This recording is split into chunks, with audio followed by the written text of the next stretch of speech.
Bueno, yo diría que efectivamente tenemos ahí pues una zona oscura, una zona inconsciente, una zona de heridas, ¿no? Pero también creo que todas las heridas, por profundas que puedan ser, se pueden sanar. Es decir, yo creo que la vida humana se puede dividir en 3 etapas, que yo las llamo inocencia, ignorancia y sabiduría.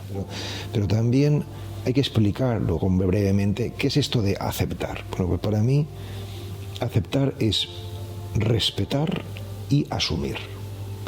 ¿Qué es respetar? Respetar es hacerse cargo de lo externo sin intervenir. Nos dijeron lo que nos dirían, nos hicieron lo que nos harían, y todo eso hay que pensar que las personas que nos educaron, o nuestros padres, profesores, lo hicieron lo mejor posible, ¿no? Y lo importante es nosotros qué hacemos con todo eso ahora, que tú no eres eso, tú eres el que mira todo eso. O sea, tú eres el contemplativo, ¿no? El que está, digamos, más allá de eso. Claro que estás en eso, lo estás mirando, forma parte de ti, pero no eres eso en esencia, ¿no? ¿Por qué no eres eso? Porque eso no es duradero. Porque eso es fugaz o efímero. Es decir, no hay pensamiento que se mantenga en el tiempo, ni sentimiento que se mantenga en el tiempo. Es decir, que van y vienen, ¿no? Y por eso se habla de maya o de carácter ilusorio, porque no tienen consistencia, ¿no? Entonces, identifícate con lo que tenga más consistencia, con lo que tenga más sustancia, ¿no? Es decir, con la conciencia.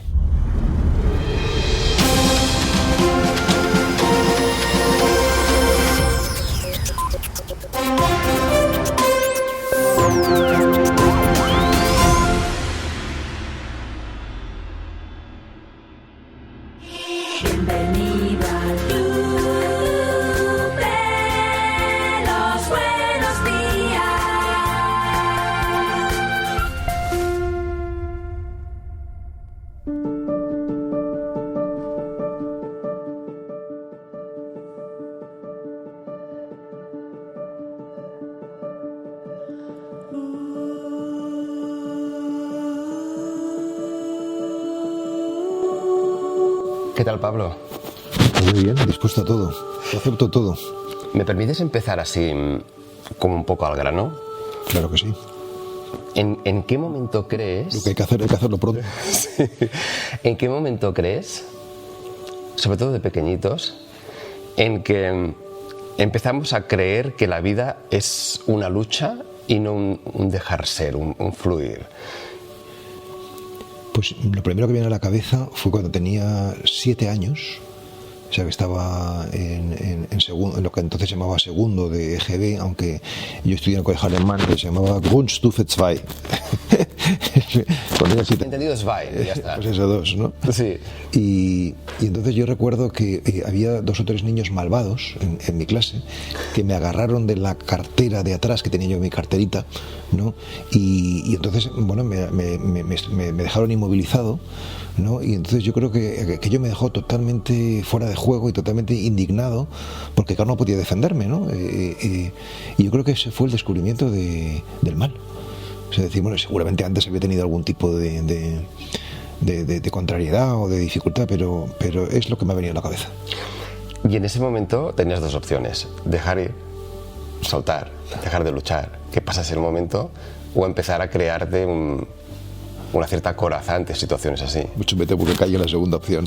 Como todos, ¿no? Un poco, ¿no? Supongo que sí. Claro, esta conversación que te invito a que tengamos un diálogo, que me puedes preguntar, claro, incluso sí. Pretende ayudar un poquito a través de mi proceso. Yo tenía muchas ganas de estar hoy contigo, estamos en tu casa, siéntete como casa. Yo me voy a sentir también, si me permites, claro que sí, para tener esta conversación, porque hoy en este programa donde vamos a hablar también de esa búsqueda de ese niño interior perdido y de esa coraza que con la edad yo me doy cuenta que intento deconstruir o quitar y que cuesta, ¿no? Y quiero compartir con la audiencia este periodo muy no desde la queja ni desde el victimismo, ¿no? Sino desde el, oye, ¿qué está pasando ahí dentro? Porque ahí se remueven cosas, ¿no? Yo creo que las épocas de crisis, no sé qué opinas tú, pueden ser útiles siempre y cuando veamos que a mí me gusta mucho la etimología, ¿no? Es a ti, crisol, crisálida, Cristo. ¿no? Ese renacer, ¿no? Que es esa conexión con esa parte más vulnerable, más... Bueno, te he dicho ya un montón de cosas, con esto ya tendríamos una hora. Pero la primera que me viene es si tú cuidas a tu niño interno, si esa parte juguetona, he leído por ahí que incluso dices, oye, en el juego, en ese modo ser que tienen muchos niños muy pequeñitos, hay mucha verdad de lo que buscamos. Pues quizá lo cuido poco, fíjate. Tendría que cuidarlo un poco más. Te quiero decir, todos los días descanso y disfruto, ¿no? Es decir, que me tomo mis tiempos, pues me permiten recargar, ¿no? La energía, ¿no? Pues no solamente dormir, también pues pasear o darme un baño, en fin, cosas que bueno, pues que siento que me reconstituyen, ¿no? Pero no sé si realmente juego lo suficiente, aunque he hablado bastante de la importancia de esto, ¿no? Sí. Y también dedico todos los días un tiempo al cuerpo, al ejercicio físico y tal, pero quizás tampoco lo suficiente, ¿no?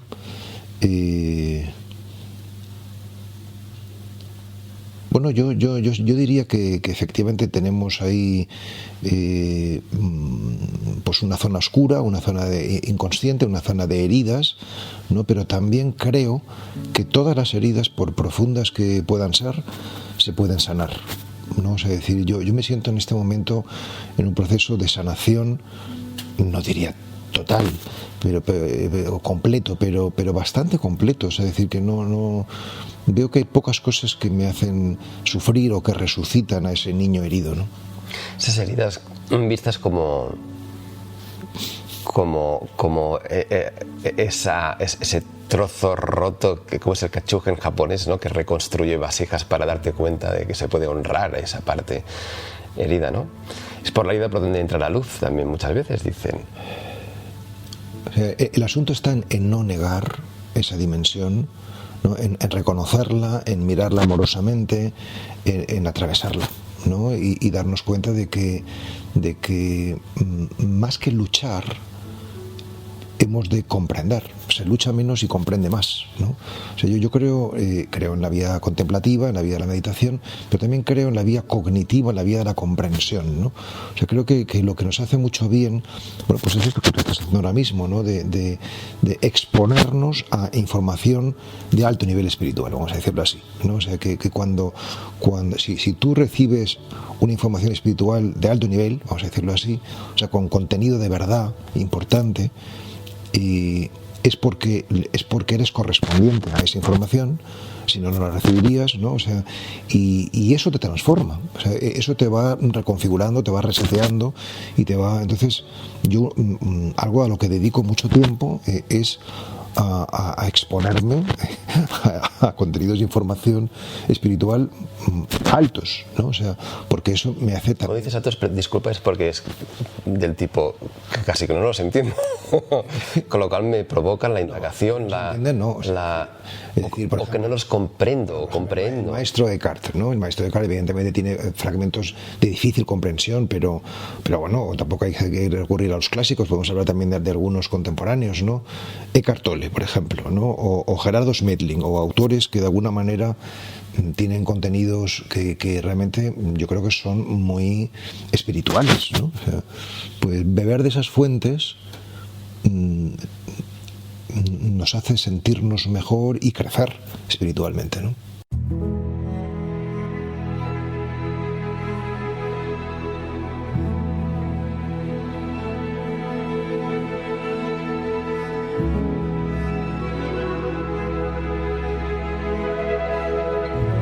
Bueno, amigos, la de ganas que tenía de estar con Pablo Dors, que no Eugeni, pero bueno, para sobre todo el público catalán que estéis viendo esto, pues Dors te viene la figura de Eugeni, tu abuelo. Claro que sí. Claro, entonces es normal. Pues nada. Sigo leyendo con fruición ¿sí? y no todo lo que escribió me interesa, pero sí muchas cosas que escribió, ¿no? Y cómo escribió, ¿no? Y su visión, en fin, era un grande de las letras. Sí, sí. que por cierto me ha parecido muy curioso porque ahora no lo estamos viendo, pero tienes los libros puestos de tal manera que no sabemos exactamente cuáles son. Los he puesto todos así para que tú no los veas. No, es que voy a hacer una donación de 2.000 libros. Y entonces, los que ves tumbados, no, es que los voy a donar. Ahora el próximo día 29 vienen a recogerlos y por eso están preparados. Creando espacio en tu vida, bien. Creando espacio, sí. No, eso es fundamental, ¿eh? O sea, realmente ligeros de equipaje. Yo tengo una casa grande, no sé si se ve algo por la imagen, ¿no? De la casa grande, entonces al final... Si me permites, después vamos a dar la vuelta para que se vea cómo... Acumulas un poco, ¿no? Y entonces, bueno, vaciar te hace sentirte mucho mejor, ¿no? Y desapegar, ¿no? De las cosas materiales ayuda también a no apegarnos demasiado a las creencias, las ideas y también soltar todo eso, ¿no? Claro. Vamos a hablar de eso. Yo le propongo a Pablo un viaje, digo yo, de cierta profundidad, porque este viaje que yo estoy haciendo de reconexión con una parte herida, cada vez la veo más como una parte de reconexión con algo que ya estaba ahí, que no abrazaba, ¿no? Pablo es escritor, sacerdote, alguien con que me ilusiona hablar con él porque es un gran meditador. Como sabéis, los seguidores de este humilde espacio, este es un programa sobre todo de mindfulness, o el Club de los Buenos Días lo ha sido, de meditación, de invitación a entrenar la mente para vivir más en el presente. Y estamos ante un gran meditador, un buscador, un curioso, podría decir yo. Su pequeña pero gran biografía del silencio ha introducido a la meditación a muchas personas, y es ahí en esas sentadas que dice Pablo que se ha creado el espacio fértil, el silencio suficiente para descubrir cosas como, cuidado, por ejemplo, dice Pablo, nuestra vida solo es digna de este nombre si fluye y no nos encastillamos, pero no nos quedamos ahí encallados, vaya. Buscamos trabajos seguros, matrimonios seguros, ideas seguras. Dice, ahí hay biología pero no biografía. Insisto, ¿en qué momento, volviendo a la pregunta del principio, entró el miedo en nuestra vida? Porque yo detecto, es una intuición quizá, que no venimos al mundo con esta carga de miedos o de creencias que nos separan de eso. Yo también lo creo. Es decir, yo creo que la vida humana se puede dividir en 3 etapas, que yo las llamo inocencia, ignorancia y sabiduría. Es decir, yo creo que nacemos inocentes, es decir, sin contenido de información, ¿no? Y por tanto sin responsabilidad moral de ningún tipo, ¿no? Y que pasamos a la ignorancia por obra de la cultura, ¿no? Es decir, que la cultura que tanto prestigio tiene resulta que es la que nos introduce en la ignorancia. La ignorancia es una etapa necesaria, o sea, no podemos pasar directamente de la inocencia a la sabiduría, ¿no? Sino que la condición humana comporta la ignorancia porque estamos aquí fundamentalmente para aprender y para crecer, ¿no? O sea, y yo creo que la inmensa mayoría de las personas pues viven toda la vida en la ignorancia, pero unos cuantos, no diría que sea por fortuna, sino más bien por destino, pues estamos llamados y seguramente pues todos los que escuchan este programa así es, porque si no, no estarían escuchando, sino haciendo otras cosas, a trascender esta ignorancia, superarla, ¿no? y acceder a la sabiduría, ¿no? que incluye la ignorancia, pero también la trasciende, ¿no? Es decir, que va más allá, ¿no?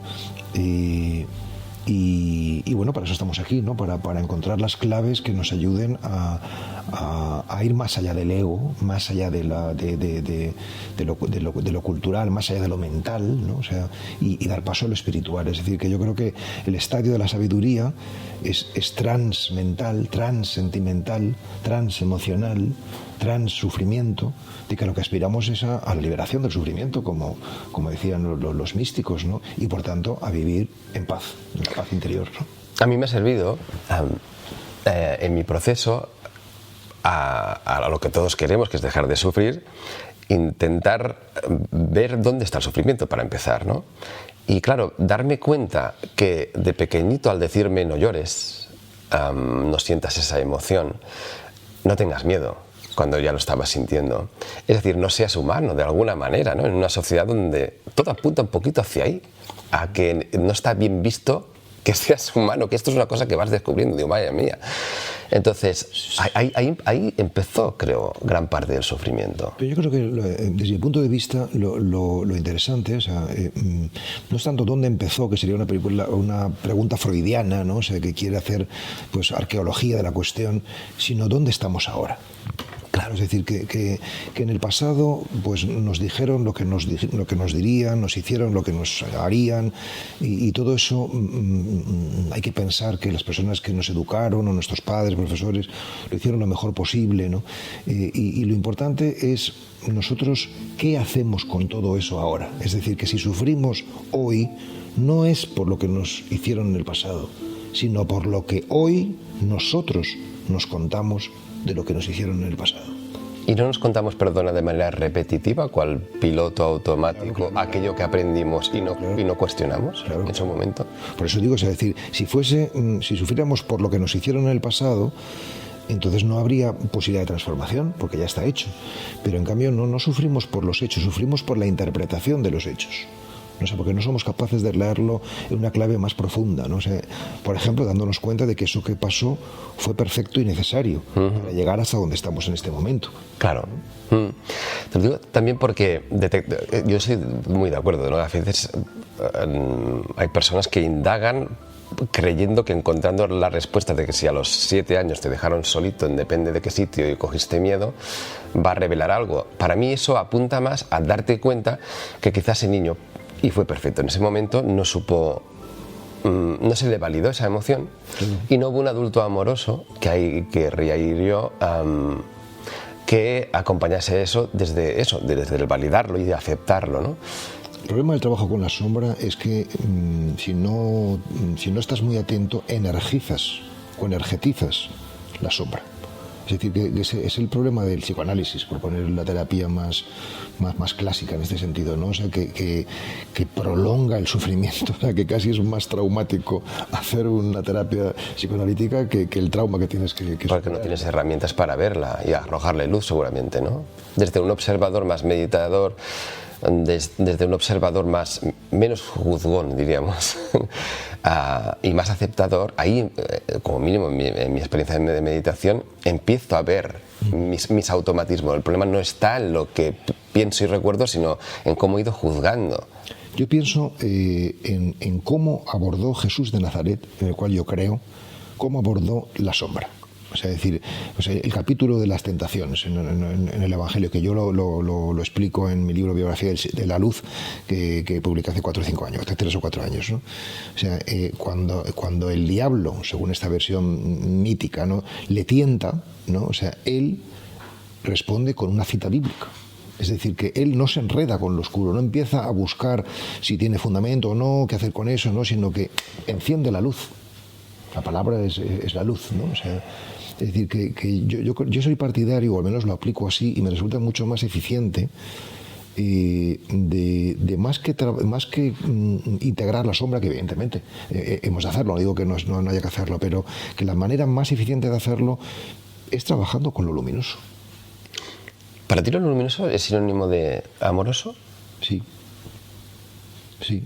De hecho, el amor pero no solamente, sí, pero no solamente, o sea, decir, la luz es amor y verdad, ambas cosas, ¿no? Que en el cristianismo es el Hijo y el Espíritu, ¿no? O sea, son las dos cosas, ¿no? O sea, ¿verdad en el sentido de que somos amor?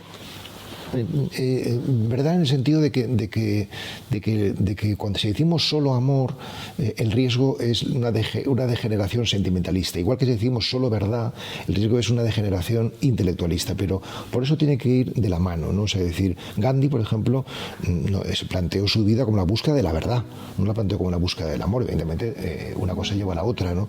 O sea, decir que la verdad es el amor y el amor es la verdad, ¿no? O sea, van ambas de la mano, ¿no? Y responden ambas bueno, pues a la mente y al corazón, ¿no? O sea, que realmente, o si quieres, al corazón consciente. Claro, que de esto vamos a ir hacia ahí, porque fijaos, la verdad nos hace libres, dice el Evangelio también, ¿no? O sea, claro, yo te explico mi experiencia, y al final yo no tengo la verdad, pero sí puedo deciros lo que a mí me ha servido. Más bien la verdad nos tiene a nosotros. Sí, claro, sí, y al final es ¿qué me ha servido o qué me está sirviendo en esta época dura de mi vida? darme cuenta que hay una parte herida, ya estaba antes de todo lo que me está pasando, a la cual no le había arrojado suficiente luz. Es decir, si el impulso que tenemos ante podemos poner muchos ejemplos, pero si alguien nos está viendo, está pasando por una crisis, por una ruptura, por una pérdida, por ejemplo, alguien que ha fallecido, por una pérdida de por lo que sea, de una oportunidad de trabajo o por una pérdida de salud, me da igual. Tendemos, creo yo, mi interpretación, sobre todo en esta sociedad occidental, a rechazar la primera reacción que te viene ante lo que te sucede. Y al final lo que te viene ante lo que sucede pues puede ser doloroso. Ponerle una capa extra de amor a lo que va apareciendo en la vida es lo que a mí me está sirviendo para darme cuenta que no puedo rechazar lo que la vida me trae, claro, pero puedo ponerle una capa de amor. Sí. Y para mí, perdona, es más literal de lo que parece. Es decir, me gusta porque tú hablas de meditar con las manos y tal, y yo he descubierto un gesto compasivo en la mano en el pecho, en ver esa parte herida como un niño a quien acojo con cariño. Y ahí hay un ¡guau! No te estoy rechazando, te estoy viendo. Es la vía contemplativa la que estás planteando, porque es la vía de la atención amorosa. Eso es la contemplación, es eso, ¿no? Y junto a esa vía está la vía cognitiva, ¿no? Que es la vía ya no de la contemplación, sino de la comprensión, ¿no? Entonces está muy bien esto de amar, ¿no? Amar, pero a lo mejor para casi todos es un ideal demasiado alto. Entonces antes de amar, ¿no? O sea, y que el camino para poder amarlo es primero aceptarlo, ¿no? Es decir, que tú estás en una situación, como me acabas de contar, difícil, pues ¿cómo puedo yo aceptar esta situación? Y por tanto luego poder amarla, ¿no? O sea, este ejercicio que dices de la mano, bueno, es una manera muy, muy bonita y seguramente muy eficiente también de poder ir sanando, ¿no? Pero también hay que explicar luego brevemente qué es esto de aceptar. Bueno, pues para mí aceptar es respetar y asumir. ¿Qué es respetar? Respetar es hacerse cargo de lo externo sin intervenir en primera instancia. Es decir, que a ti tienes un problema con que de pronto los jueces o el juez te quita la custodia de tu hijo. Entonces, respetar esto en primera instancia significa no intervenir en ello. En primera instancia, luego ya veremos si hay que hacer algo, pero en primera instancia, para que haya trabajo interior, no tiene que haber en primera instancia trabajo exterior, porque entonces ya no haces el trabajo interior, porque ya estás haciendo trabajo exterior, ¿no? ¿Puedo pararte un segundito ahí, en esta fase? Porque claro, ahí también hay una toma de conciencia, que es decir, ostras, si yo paro un segundo, que para mí parar es indispensable, claro, todo esto con el torbellino de las emociones nos arrastran, ¿no? Nos damos cuenta que lo que hemos hecho toda la vida es ser reactivos y luchar. Claro. Es decir, la aceptación sería lo contrario de la lucha. Exacto. Es exacto, tal cual. O sea, es decir, que la vida contemplativa, la vida interior, la vida consciente, o como queramos llamarlo a cada uno, consiste en primera instancia en esto, en no intervenir, en parar, en no ser reactivos, en apretar el pause. Por eso, sin silencio, sin tiempo, sin darnos lentitud, difícilmente puede haber un camino interior, o sea, por no decir es imposible. No, pero ahora me estaba viniendo sin ese tiempo, sin esa lentitud, uno no es capaz de observar hacia adentro se me están llevando los demonios. Y claro, al final dices, ¿qué es aceptar? Aceptar que se te están llevando los demonios. No es aceptar que esto no me gusta, no, es que está pasando. Esa sería la segunda parte, ¿no? O sea, ya estamos subiendo. La primera parte sería, claro, la primera parte sería, es decir, hacerse cargo de lo externo, te quitan al hijo y no intervenir, y la segunda, asumir, es hacerse cargo de lo interno, autorresponsabilizándose. ¿Esto qué significa? Significa que siempre que sintamos tristeza, rabia, miedo o cualquier otra emoción o sentimiento, somos nosotros los que ponemos eso. O sea, en la realidad no está la tristeza, el miedo, la rabia, la ponemos nosotros. Es una interpretación de los hechos. Claro, es una reacción emocional, ¿no? Y que luego la puedes reforzar con un pensamiento que genera un sentimiento, ¿no? Es decir, los sentimientos son subproductos mentales, ¿no? Los sentimientos son subproductos mentales. Tú sientes una cosa porque piensas de una determinada manera, ¿no? Entonces, asumir significa darte cuenta de que tú eres el que haces todo eso. O sea, que la tristeza no va con eso. O sea, que a ti te puede pasar lo que te ha pasado a ti o cualquier otra cosa y uno puede dar una respuesta diferente. Depende de su nivel de evolución espiritual, de su nivel de conciencia, en definitiva, ¿no? Claro. Con lo cual, lo que nos pasa, y ahora iremos a cosas un poco más profundas, ¿no? En el fondo nos está haciendo de espejo constante de nuestra manera de reaccionar ante la vida. Totalmente. Hasta el punto que podríamos decir que lo que nos pasa es... Esto es muy duro, sobre todo en algunas circunstancias decirlo, ¿no? Pero en este contexto de conversación sobre este tema podemos decirlo, evidentemente, ¿no? Y es que lo que nos pasa es un reflejo o un espejo bastante exacto de lo que tenemos dentro. Es decir, que si dentro estuviésemos totalmente bien, por fuera no nos pasarían adversidades de ningún tipo. Es decir, que sufrimos porque no hemos aprendido todavía esa lección, ¿no? Pero cuando aprendamos esa lección, sencillamente esa situación dejará de presentarse y por tanto no nos hará sufrir, ¿no? Ahí es donde yo empiezo a perderme, porque yo intuyo en mis meditaciones que lo que viene conviene, que dicen también en algunas tradiciones, sí que es cierto que al final hay ciertas cosas que pasan que con perspectiva, y cuando digo perspectiva, mira, yo he escuchado mucho estos días preparando esta entrevista, de hecho vengo allí desde hace unas horas de la isla de La Palma, que me ha parecido como muy simbólica en este momento porque estuve en la zona de la colada de lava que partió la isla hace 2 años en las erupciones que hubo, ¿no? Y ver cómo en otras zonas de la isla han reconstruido encima de la ceniza me ha parecido como muy curioso y como muy simbólico, ¿no? Y te iba escuchando y se iba integrando las entrevistas que te escuchaba con el paisaje, ¿no? Ya recuerdo cosas que me vienen y recuerdo mi fluir por la isla en diferentes lugares de allí, ¿no? Entonces, en algunas de las entrevistas que te escuchaba, vislumbraba cositas, digo, se lo tengo que preguntar a Pablo. Una de ellas es la siguiente, y nos vamos al lugar un poco más profundo. Si miramos con perspectiva, yo hacía un vídeo y invitaba a la audiencia a hacer lo siguiente. Yo ahora tengo 48 años, me imagino con 80 si llego. Y veo este problema, entre comillas, que estoy viviendo, esta crisis, este periodo, con perspectiva. Lo primero que me viene es, ¿el problema es tan grande? Segundo, con perspectiva, aquello que pasó trajo consecuencias, miradas que no hubiesen traído. No sé cómo decirlo. Es decir, que si lo que viene conviene o aquello que nos dicen que la vida te va trayendo lo que necesitas, por tu experiencia, ¿es así? Tal cual. Es decir, no ocurre nada que no deba ocurrir y lo que ocurre siempre es lo mejor de lo que podría ocurrir. Sí, ahora me está ocurriendo lo mejor que me puede ocurrir. Que es estar juntos. Me gusta que lo traigas al presente, porque ahora mismo solo hay eso. Claro.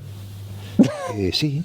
O sea, es duro cuando uno está en un momento malo, es duro porque dice, porque me merezco esto. O sea, pero eso ya es una interpretación, claro. No es cuestión de merecimientos, porque entonces ya lo lee uno en clave moral, ¿no? O sea, y por tanto introduce la emocionalidad, ¿no?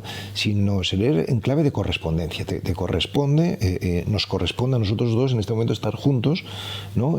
Quién sabe por qué, pero seguramente pues es porque nos vamos a enriquecer mutuamente desde esta conversación o vamos a ayudar a otras personas.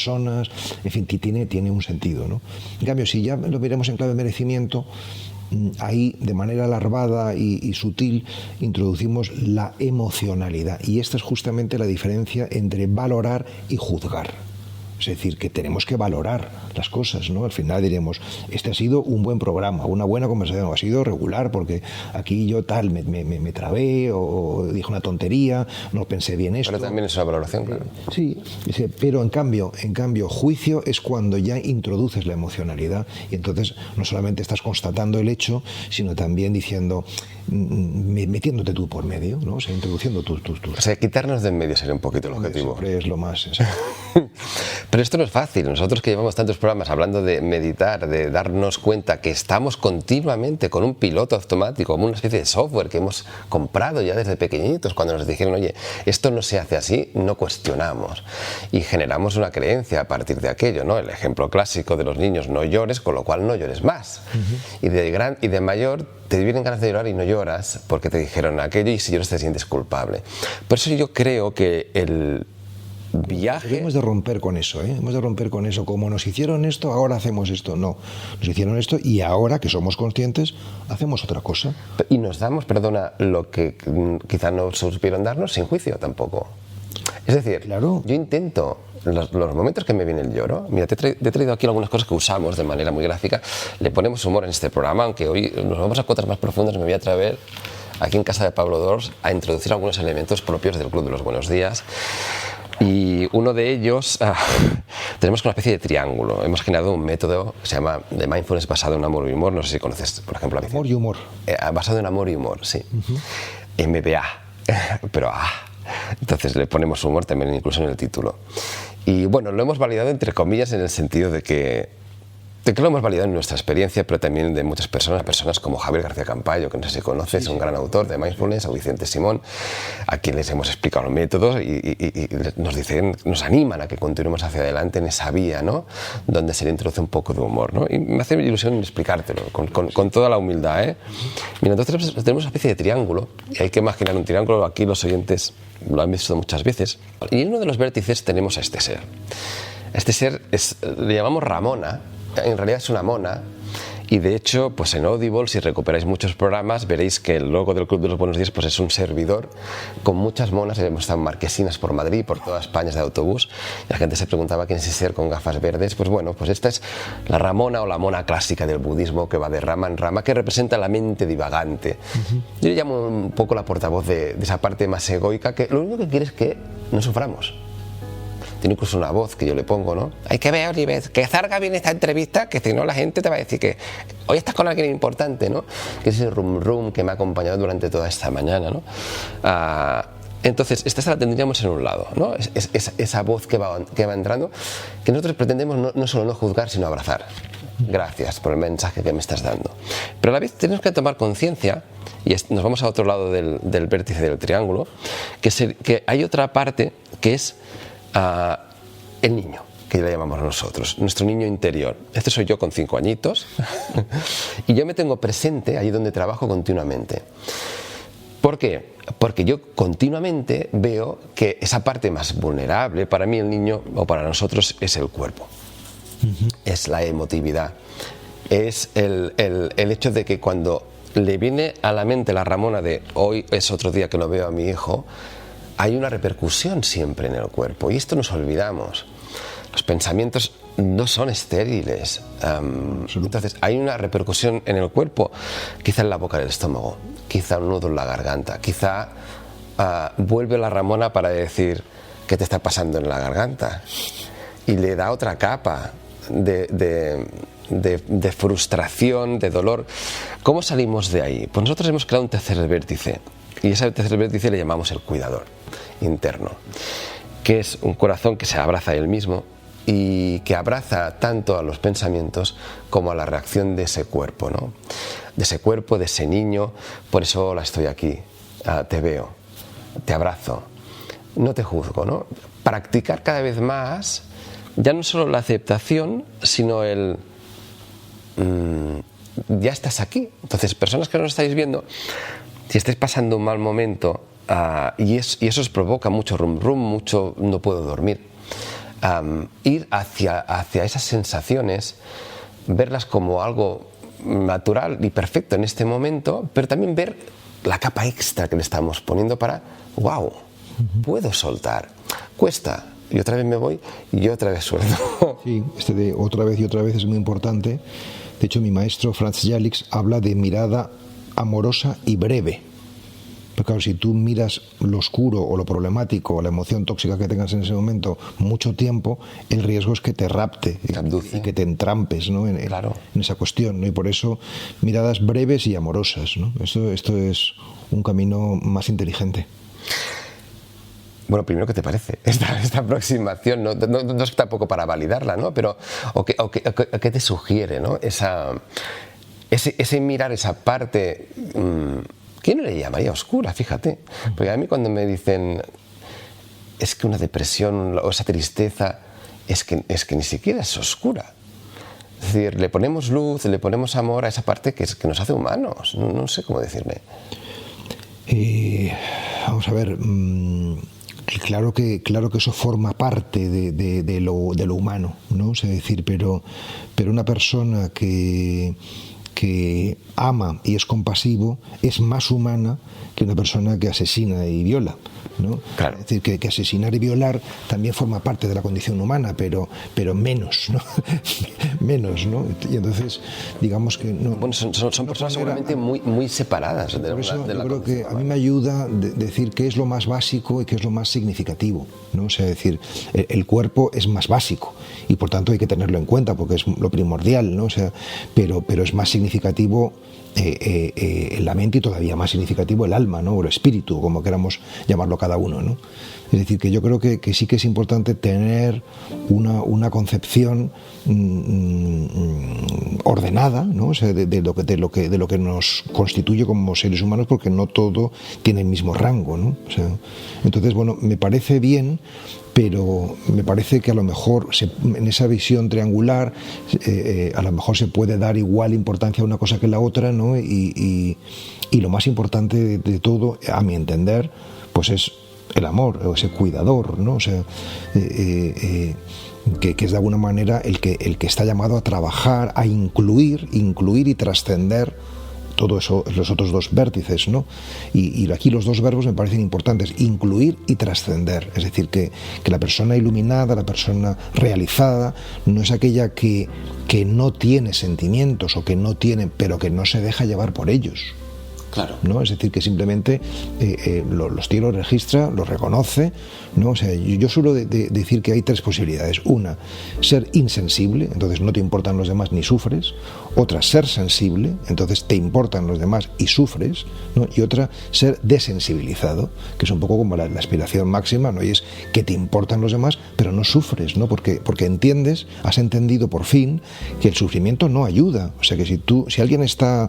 Yo he tenido el privilegio de estar 10 años trabajando en un hospital, acompañando a muchos moribundos y sufrir con ellos no les ayuda. Lo que ayuda es darles energía bonita y positiva, ¿no? Pero sí que tienes que hacerte cargo, evidentemente, de su situación, eso sí, ¿no? Claro, pero ¿sería ser compasivo para ti? Claro, evidentemente eso es ser compasivo. Porque fíjate, ya no solo es ser empático en el sentido de que veo tu sufrimiento, sino que quiero mitigarlo. Tengo intención de ayudarte a mitigarlo. Con esos moribundos... Más que quiero mitigarlo, digamos, te doy mi presencia y mi radiación y mi energía y mi conocimiento, si lo tengo, ¿no? O sea, el que tenga, ¿no? Para que tú hagas ese trabajo, ¿no? Es decir, que no podemos salvar al otro, pero no podemos salvarnos sin el otro. Esta es la cuestión. Vamos hacia ahí. Me encanta que hayas sacado esto porque me ha venido otro flash de otro momento en La Palma. De hecho, iba con una persona en el coche, estábamos escuchando esto y paramos el coche. También es verdad que el paisaje acompañaba y aprovechamos para... Digo, esto que acaba de decir Pablo, quiero hablarlo. Y ya te digo que yo creo que estoy en un momento de mi vida que vienen intuiciones, pero no son... Algunas son como certezas, ¿no?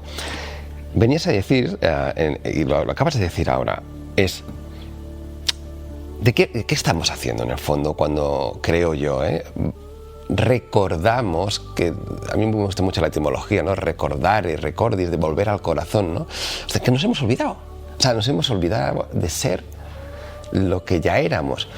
Incluso ya si nos ponemos un poco más espirituales, incluso antes de esta vida, no lo sé, para quien crea también en eso, ¿no? Yo cada vez creo más también en eso.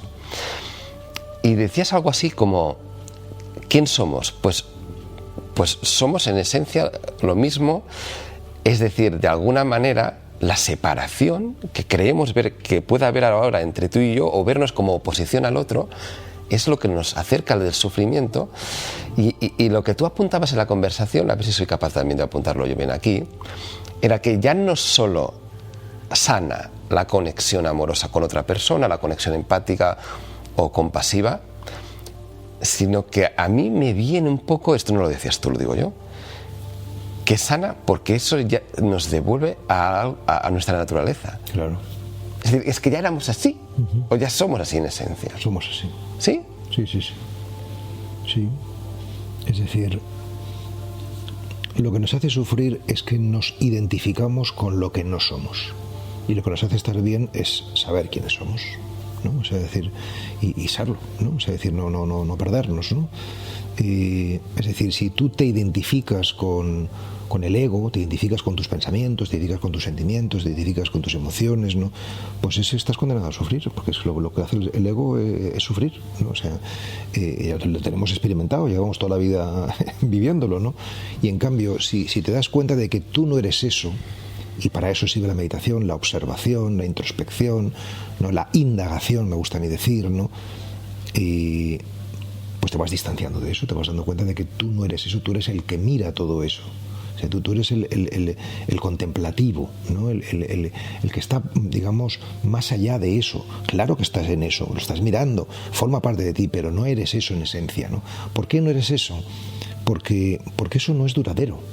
Porque eso es fugaz o efímero. Es decir, no hay pensamiento que se mantenga en el tiempo, ni sentimiento que se mantenga en el tiempo. Es decir, que van y vienen, ¿no? Y por eso se habla de maya o de carácter ilusorio, porque no tienen consistencia, ¿no? Entonces, identifícate con lo que tenga más consistencia, con lo que tenga más sustancia, ¿no? Es decir, con la conciencia, ¿no? Es decir, que eso sí que tiene una mayor solidez, ¿no?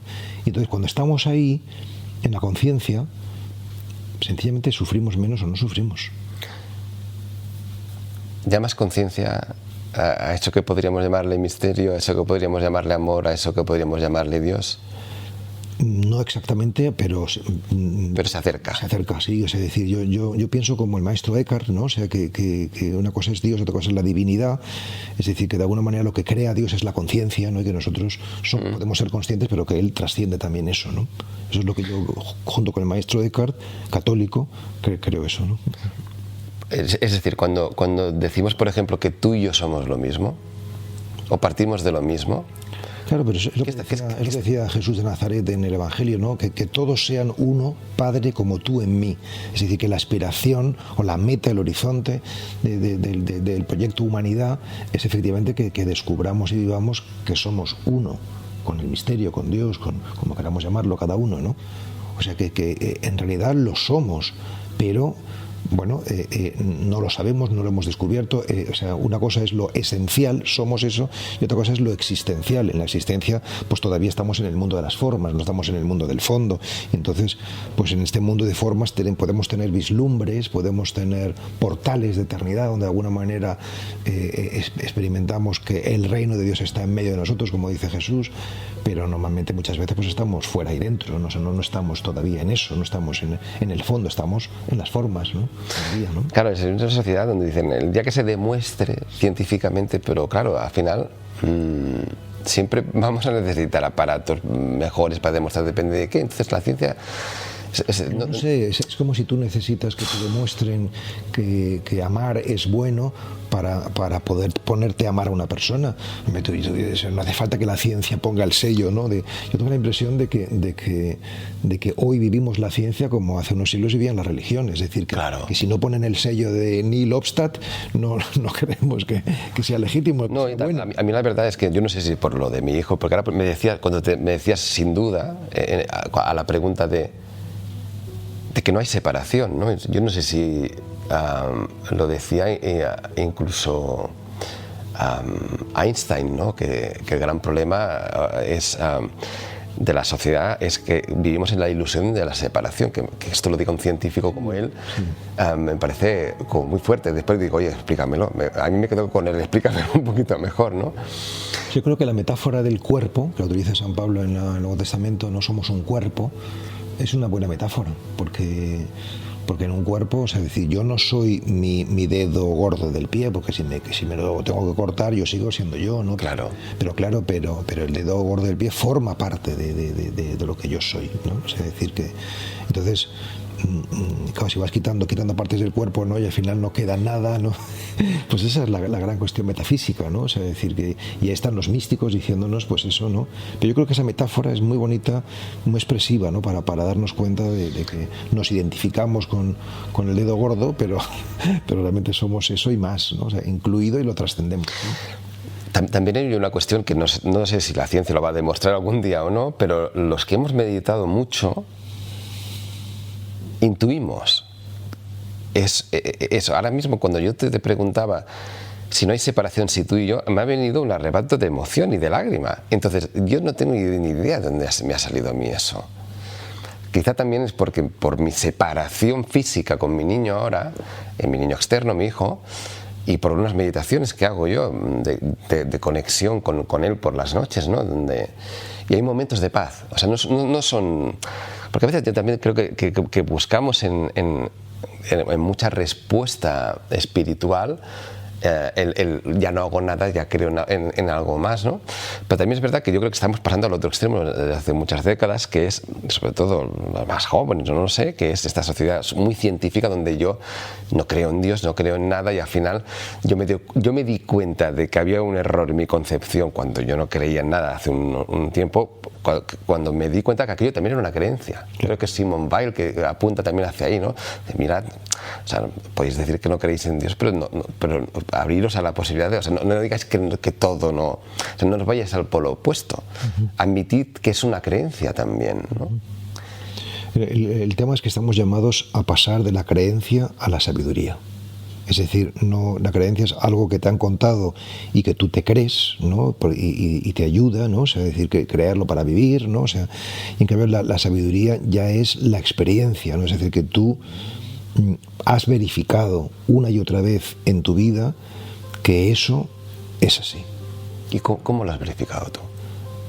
Pues te puedo dar muchos ejemplos, ¿no? O sea, es decir, que por ejemplo, yo he verificado que no reaccionar y apretar el pause y esperar, he verificado una y otra vez que mis respuestas, cuando no reacciono a los demás, sino que respondo y dejo un intervalo entre medias, me producen más alegría y más paz y más amor que si reacciono.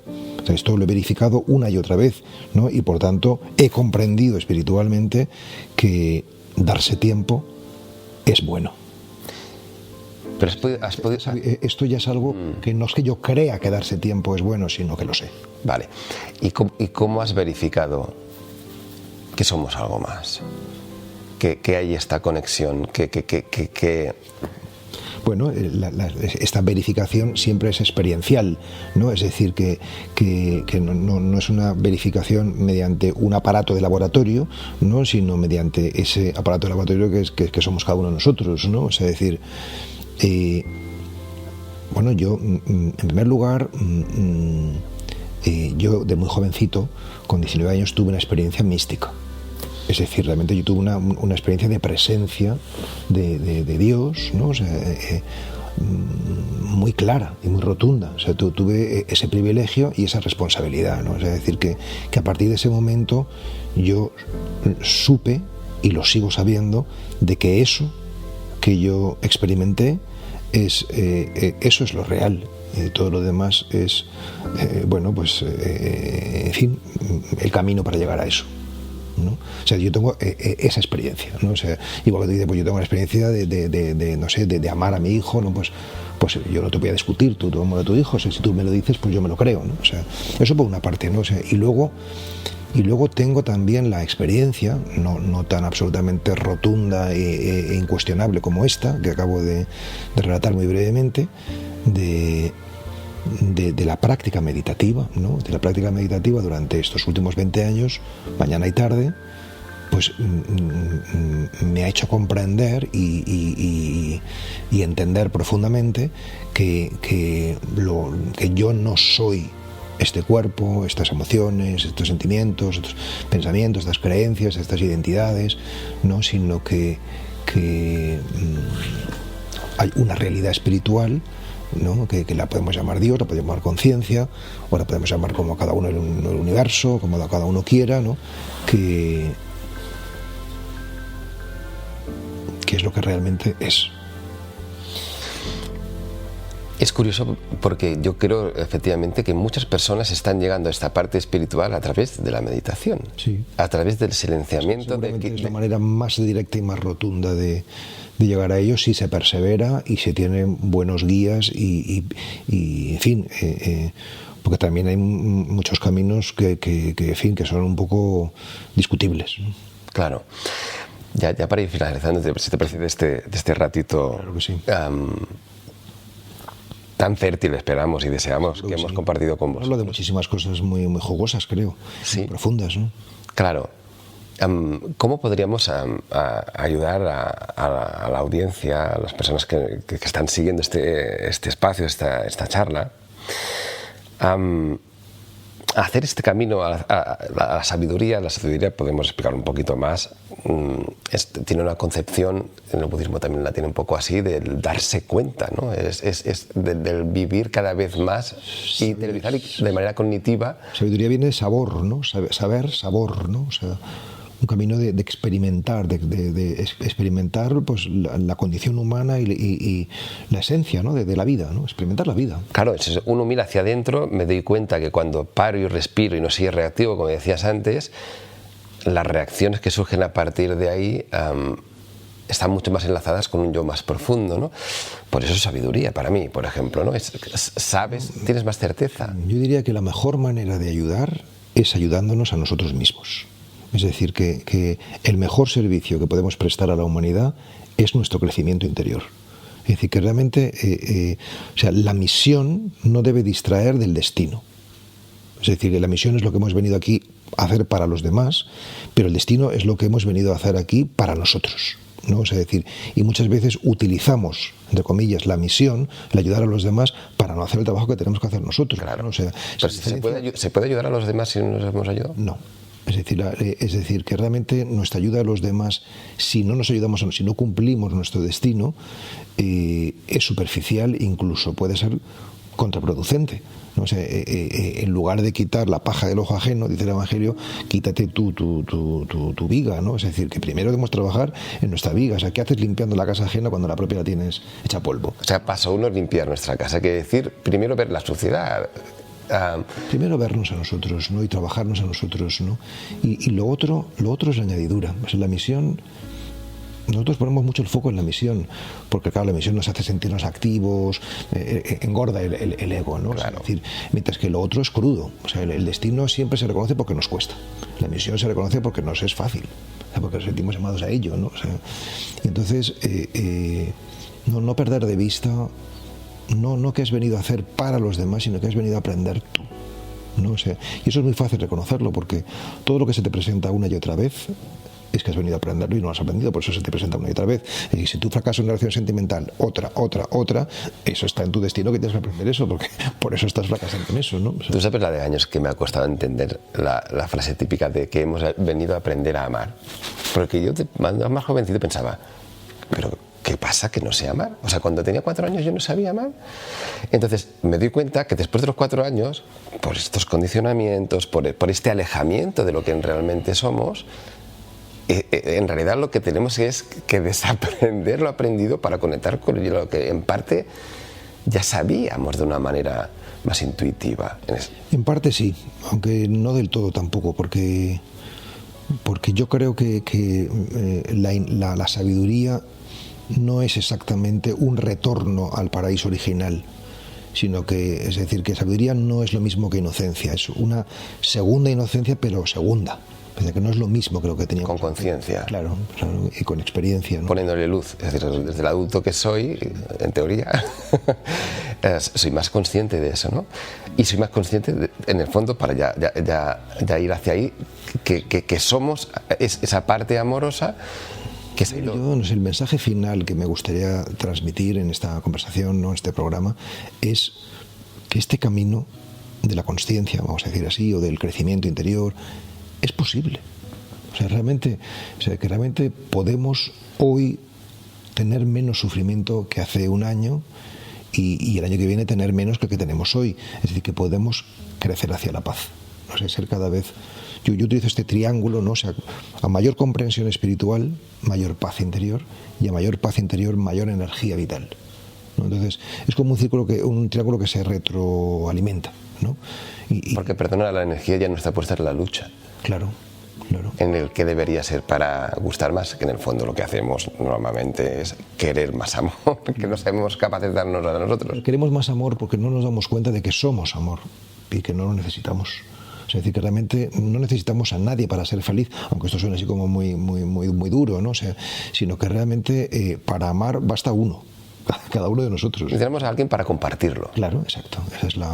Esa es la cuestión, ¿no? Porque si no sobrecargamos al otro con nuestras expectativas, vivimos desde la clave de la necesidad, en fin, todo eso que ya tenemos muy experimentado, que no nos hace felices, sino que más bien nos introduce en el drama, ¿no? Nos hemos introducido en bonitos caminos, y en este ratito esperamos haberos acompañado también nosotros con esta charla, porque al final también yo creo que las palabras es como el dedo que apunta a la luna, ¿no? Entonces esa luna está ahí, nosotros intentamos de manera humilde pues apuntar hacia lugares que inviten, claro, a la reflexión, a la indagación y también al entreno, porque es algo que al final nosotros le ponemos humor aquí, ¿eh? Decir, oye, si no movemos un poco, claro. O sea, si no nos movemos no vamos a ir tampoco hacia ahí. Claro, o sea, es fundamental no solamente limitarse a escuchar, sino realmente vivir la vida en clave de entrenamiento. Todo es un entrenamiento. ¿Para qué? Para integrar esta sabiduría, esta nueva información, ¿no? Y verificar, que decía antes, que es así, por tanto, pues dar pasos, ¿no? y crecer, ¿no? O sea, que ojalá que sea así. Ojalá que sea así. Pablo, muchísimas gracias por acogernos hoy en tu casa. Un gusto, un placer, y un saludo a todos los que estáis escuchando este programa. Gracias.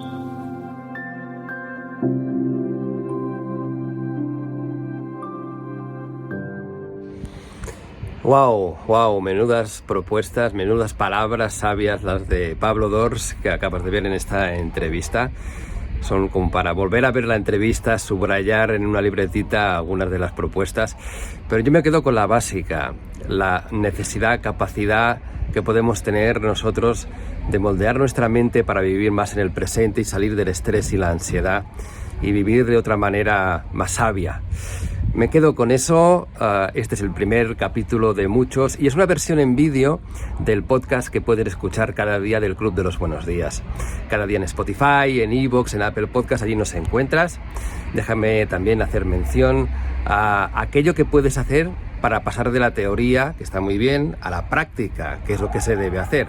Si buscas un grupo para aprender a meditar, para introducir el mindfulness e incluso para formarte como profesor de mindfulness, te dejo en la descripción la bonita página del Rincón de Mindfulness. El Rincón de Mindfulness está a punto de empezar. Si ves este vídeo en septiembre de 2024, pues está a punto de empezar de aquí a poquitos días sus grandes cursos, un año de transformación que vas a transitar de esa ansiedad o estrés a esa calma que tanto todos necesitamos. Te dejo en la descripción el link del Rincón de Mindfulness para que vayas, para que lo veas, para que tu Ramona te diga, no sé si es para mí, pues llames y pidas información.